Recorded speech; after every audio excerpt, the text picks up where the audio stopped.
Read file from line 2 or skip header row.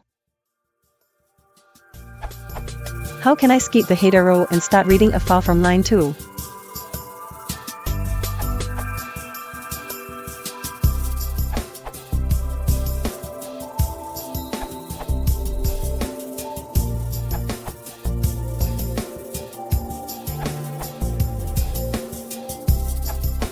If you want the first line and then you want to perform some operation on file, this code will helpful.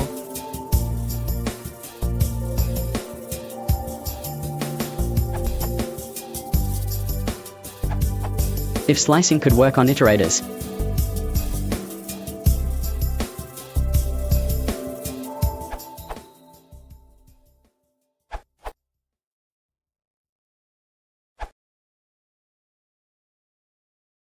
If you want to support the channel, please consider liking and subscribing.